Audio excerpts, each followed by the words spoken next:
Hello students, अब हम पढ़ने वाले हैं हाइगेन के तरंग सिद्धांत के आधार पर प्रकाश के अपवर्तन की व्याख्या हम किस प्रकार से कर सकते हैं। ठीक है, तो इसको देखें आप। सबसे पहले हम यहाँ पर M1A के अपवर्तक तल ले रहे हैं, अपवर्तक परावर्तक नहीं, अपवर्तक तल ले रहे हैं। उस पर 1 और 2 प्रकाश किरण इस पर आपतित हो रही है। ठीक है, और यहाँ पर और भी बहुत सारी प्रकाश किरणें आपतित हो रही हैं, बहुत सारी, अनंत हम मान सकते हैं। बट हम सरलता के लिए हम क्या क्या करें, ओनली प्रकाश तरंग 1 और 2 को ही ऐसे समझने के लिए मान रहे हैं। ठीक है, तो इस प्रकार से प्रकाश किरण इस पर आपतित हो रहा है। अब जैसे मान लीजिए प्रकाश ऐसे आपतित होगा जैसे मेरी हथेली यहाँ पर आ रही है, तो सबसे पहले आप ये देख पा रहे हैं कि किरण 1 है, ये बिंदु कहां पर पहुंचेगी, ए पर पहुंचेगी। और जब ये वाली बिंदु ए पर पहुंचेगी तब ये वाली 2 कहां पर पहुंचेगी, बी पर पहुंचेगी। ठीक है, तो कहने का मतलब है ए बी ये क्या है, आपका आपतित तरंगाग्र है। और आपको ये भी पता है कि तरंगाग्र के जो प्रकाश तरंग है वो लंबवत संचरित होती है, यानी ये तरंग इस प्रकार से जा रही है तो आपतित तरंगाग्र ये है, तो इसके लंबवत ये होगी, यानी ये वाला एंगल कितना बन गया, यहाँ पर 90 बन गया। ठीक है, अब यहाँ पर हम देखेंगे कि यहाँ पर माध्यम इधर क्या है, 1 है, और यहाँ पर माध्यम क्या है, 2 है, यानी कि यहाँ पर माध्यम 1 है और यहाँ पर क्या है, माध्यम 2 है, माध्यम 2 है। इसका अपवर्तनांक n1 है और इसका अपवर्तनांक कितना है, n2 है। माध्यम 1 में जो प्रकाश की चाल है वो हम मान लेते हैं c1, और माध्यम 2 में जो प्रकाश की चाल है वो कितने मान लेते हैं, हम c2 मान लेते हैं। कहने का मतलब है यदि इसको b से b डैश तक पहुंचने में यदि t समय एक्स्ट्रा लगा तो t समय में तय की गई दूरी कितनी होगी वो हम इस वेग के अनुसार ज्ञापित कर सकते हैं। तो b डैश की वैल्यू हम ज्ञात कर सकते हैं। ठीक है, तो b dash is equal to हम लिख सकते हैं c1t, यानी कि चाल गुणा समय, पीछे वाले डेरिवेशन आपने देखा था। ठीक है, तो अब हम देखेंगे कि जब प्रकाश किरण 2 है, बिंदु b से b डैश में पहुंच जाती है, उतने में ही प्रकाश तरंग 1 है वो माध्यम 2 में कहां से कहां तक पहुंचे, a से a डैश तक पहुंचेगी। a डैश बिंदु हम अब यहाँ पर डिसाइड करने वाले हैं। तो ये वाली प्रकाश तरंग कितनी दूरी तय करेगी। ठीक है, ज्यादातर बच्चे सोच रहे होंगे कि सर ये वाली जो प्रकाश तरंग है वो भी c1t दूरी तय करेगी। नहीं करेगी। क्यों नहीं करेगी, क्योंकि यहाँ पर माध्यम चेंज होते ही उसकी चाल चेंज हो गई, और चाल चेंज होते ही उसके द्वारा तय की गई दूरी है वो भी क्या हो जाएगी, चेंज हो जाएगी। यहाँ पर हम क्या मान रहे हैं, माध्यम 1 विरल मान रहे हैं, या माध्यम 2 क्या मान रहे हैं, संगन मान रहे हैं। ठीक है, तो यहाँ पर हम चेक करना चाहेंगे कि ए डैश इज इक्वल टू कितना है, तो इसकी चाल और उतने ही समय में कितनी दूरी तय करेगी, तो ए डैश। ठीक है, तो हम C2T दूरी का चाप काटेंगे बिंदु ए को केंद्र मानकर हमने ये चाप काट दिया साहब। ठीक है, बिंदु ए को केंद्र मानकर हमने चाप काटा। कितनी दूरी का चाप काटा है, इतनी दूरी की त्रिज्या का चाप काटा है। ठीक है, फिर हम क्या करेंगे, इसको बिंदु बी से यहां पर एक स्पर्श रेखा खींचेंगे। ये लो जी स्पर्श रेखा खींचती, तो ये वाला एंगल यहाँ पर कितना बन गया, 90 का बन गया। स्पर्श रेखा के साथ जो भी हमें लाइन खींचते हैं वो त्रिज्या के साथ में कितना एंगल बनाती है, 90 का ही बनाती है। ठीक है, तो ये वाला एंगल 90 हो गया यहाँ पर। अब यहाँ पर हमें ये कोण की बात है वो भी डिसाइड करने वाले अभी। तो यहाँ पर देखें ये वाला एंगल कितना है, 90 का है, तो 90 में से ये कितना रिमेनिंग रहा, 90 माइनस आई, ये 90 माइनस आई है, तो ये पूरा 90 है, तो ये वाला कितना बचा, आई। ठीक है जी, फिर ये वाला एंगल देखें आप, ये वाला एंगल क्या है, 90 है। ठीक है, पूरा क्या है, 90 है, और 90 में से ये कितना है, 90 माइनस आर है। आर है तो ये हो गया ना, आर 90 में से आर कम किया इतना। ये वाला पूरा एंगल कितना है, तो वो डैश डैश वाले जो हवेलम खींच रहा है, ये वाला पूरा 90 है। 90 में से 90 माइनस आर कैंसिल करने पे ये वाला एंगल कितना रहा, आर रहा। ठीक है, अब देखें माध्यम 2 का माध्यम 1 के सापेक्ष अपवर्तनांक कितना होता है। माध्यम 2 का माध्यम 1 के सापेक्ष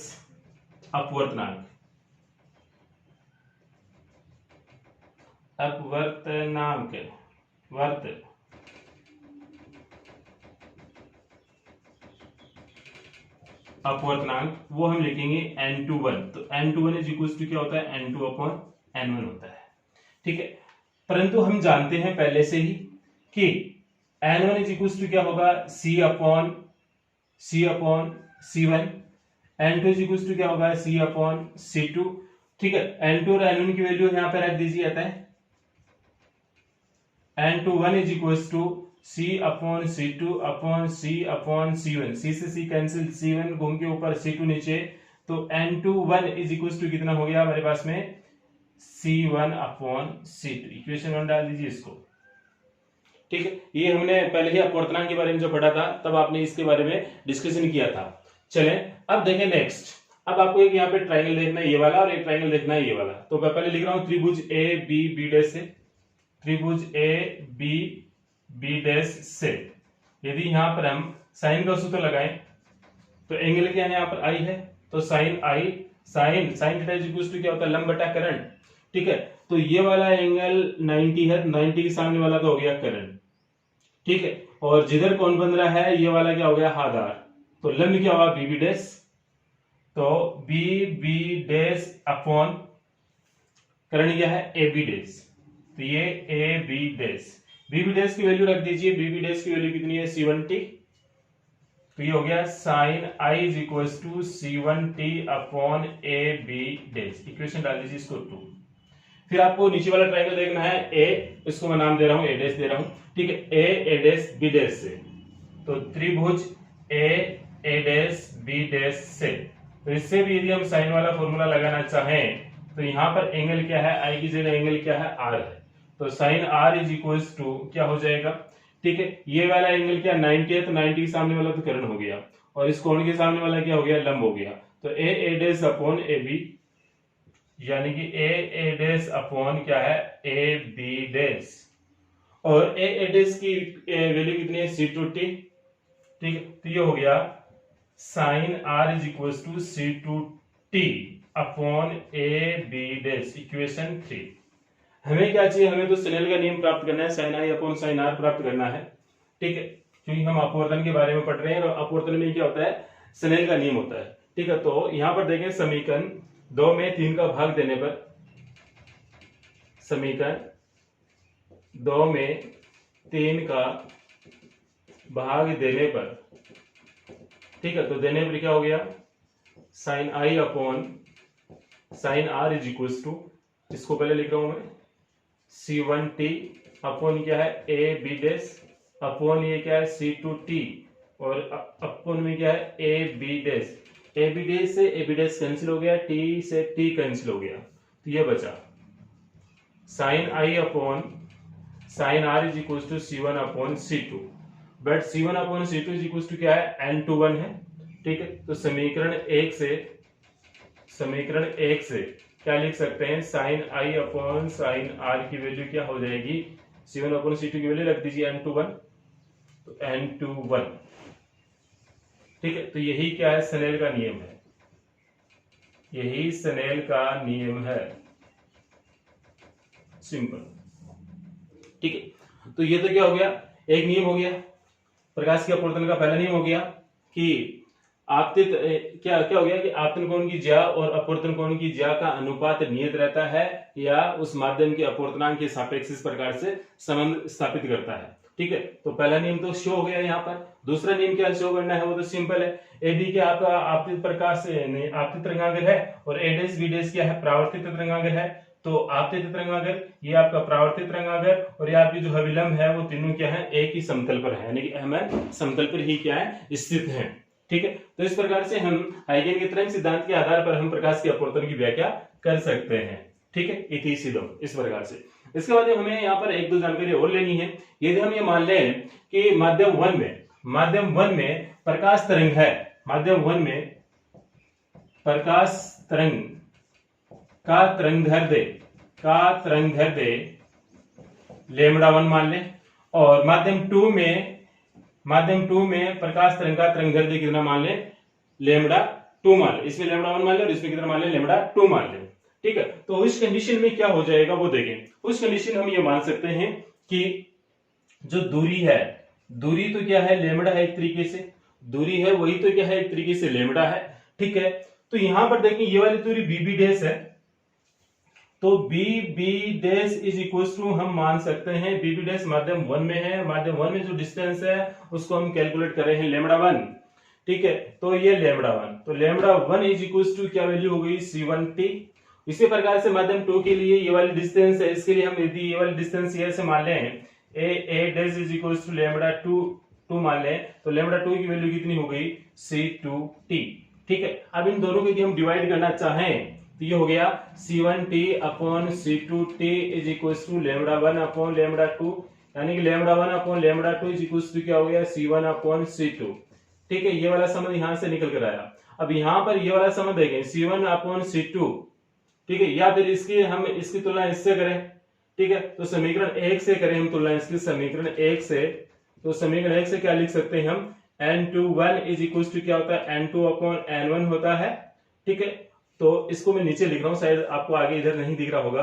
तो N21 इज इक्वल टू क्या होता है N1 upon N2 upon N1।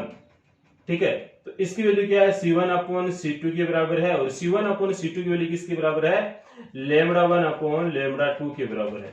तो इस प्रकार से हम एक संबंध स्थापित कर सकते हैं। दूसरी बात, आपको एक प्रकाश के अपवर्तन में एक खास बात होती है जो कि आपको याद रखनी है। क्या याद रखनी है कि जो प्रकाश की एक तो होती है आपके पास में तरंगदैर्ध्य यानी कि एक तो लैम्बडा, और एक आपके पास में आवर्ती को मैं लिख रहा हूं न्यू से, और एक होती है प्रकाश की चाल, इसको हम C या C1 C2 से जो भी इंडिकेट कर रहे हैं। तो प्रकाश के अपवर्तन में क्या होता है तरंगदैर्ध्य और चाल ये तो चेंज हो जाते हैं, बट उसकी आवर्ती चेंज नहीं होती है। प्रकाश के अपवर्तन में उसकी आवर्ती चेंज नहीं होती है, ये बात आपको पॉइंट के रूप में ध्यान में रखनी है। और अब यहां पर हम इस प्रकार से इसको इंडिकेट कर सकते हैं कि आपतन कोण का मान यदि लगातार हम बढ़ा रहे हैं, आपतन कोण का यदि हम मान लगातार बढ़ा रहे हैं, आपतन कोण का मान मैंने थोड़ा सा और बढ़ा दिया, ठीक है, तो ये वाला जो कोण है वो भी क्या हो जाएगा कुछ इंक्रीज हो जाएगा। क्या हो जाएगा कुछ इंक्रीज हो जाएगा। ठीक है, इसको यदि कम कर रहे हैं तो आर भी क्या हो जाएगा कम हो जाएगा, यानी कि अपवर्तन का नियम ही लागू हो रहा है। दूसरी चीज यहाँ पर यदि हम पूर्णांतिक परावर्तन को समझना चाहें तो हम बिल्कुल अच्छे से समझ सकते हैं, बिल्कुल हम अच्छे से समझ सकते हैं, तो क्या आपने पिछले वाले चैप्टर में देखा था। ठीक है, तो ये वाला माध्यम आपका क्या होना चाहिए संघन माध्यम होना चाहिए। ठीक है, और ये वाला क्या होना चाहिए माध्यम विरल होना चाहिए।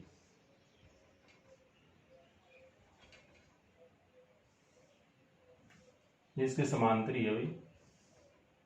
ठीक है, ये आपकी तरंगाग्र है। संघन से विरल माध्यम यदि प्रकाश किरण प्रवेश कर रही है तो अविलंब से दूर हटेगी, अविलंब से क्या उठेगी दूर उठेगी, ये कोण आई। ठीक है, अब यदि आपने एक एंगल ऐसा बना लिया कि उस एंगल के लिए आपका जो अपवर्तन कोण है वो 90 हो रहा है। ठीक है, कितना हो रहा है 90 हो रहा है एंगल, ये वाला एंगल कितना हो रहा है 90 हो रहा है। ठीक है, यानी कि इस एंगल के लिए कितना हो रहा है 90 हो रहा है, तो ये वाला एंगल क्या कहलाएगा आपका क्रांति कोण कहलाएगा। ठीक है, और क्रांति कोण से यदि आप थोड़ा सा यदि आपतन कोण का मान थोड़ा सा ज्यादा कर दोगे तो ये पुनः यहां से प्रकाश का अपवर्तन न होकर क्या हो जाएगा परावर्तन हो जाएगा, जिसको हम क्या बोलेंगे पूर्णांतरिक परावर्तन। ठीक है, तो पूर्णांतरिक परावर्तन को भी हम इस तरंगाग्र के रूप में इस प्रकार से समझ सकते हैं, जो हम छोटे से हिंट दिए, कोई ज्यादा इसके बारे में आपको कुछ एक्स्ट्रा नहीं है इसमें। ठीक है, तो उम्मीद करता हूं कि आपको ये पीछे वाला वीडियो और ये वीडियो दोनों वीडियो अच्छे से समझ में आए होंगे। ठीक है, और ये बोर्ड की दृष्टि से दोनों ही टॉपिक क्या है इंपॉर्टेंट मोस्ट भी हैं। ठीक है, ये वाला वीडियो और इससे पीछे वाला वीडियो दोनों क्या है मोस्ट है। ठीक है, कभी भी टपक सकते हैं 2 नंबर के। ठीक है, आपने समझ लिया याद कर लिया तो आपके 2 नंबर अपने हो जाएंगे। और इस चैप्टर में इस टॉपिक के पश्चात जो आबीसी जो सिलेबस है उसमें कुछ एग्जाम्पल्स हैं, तो वो एग्जाम्पल्स हम स्वयं करें। ठीक है, कोई दिक्कत है तो मुझसे पूछ सकते हैं।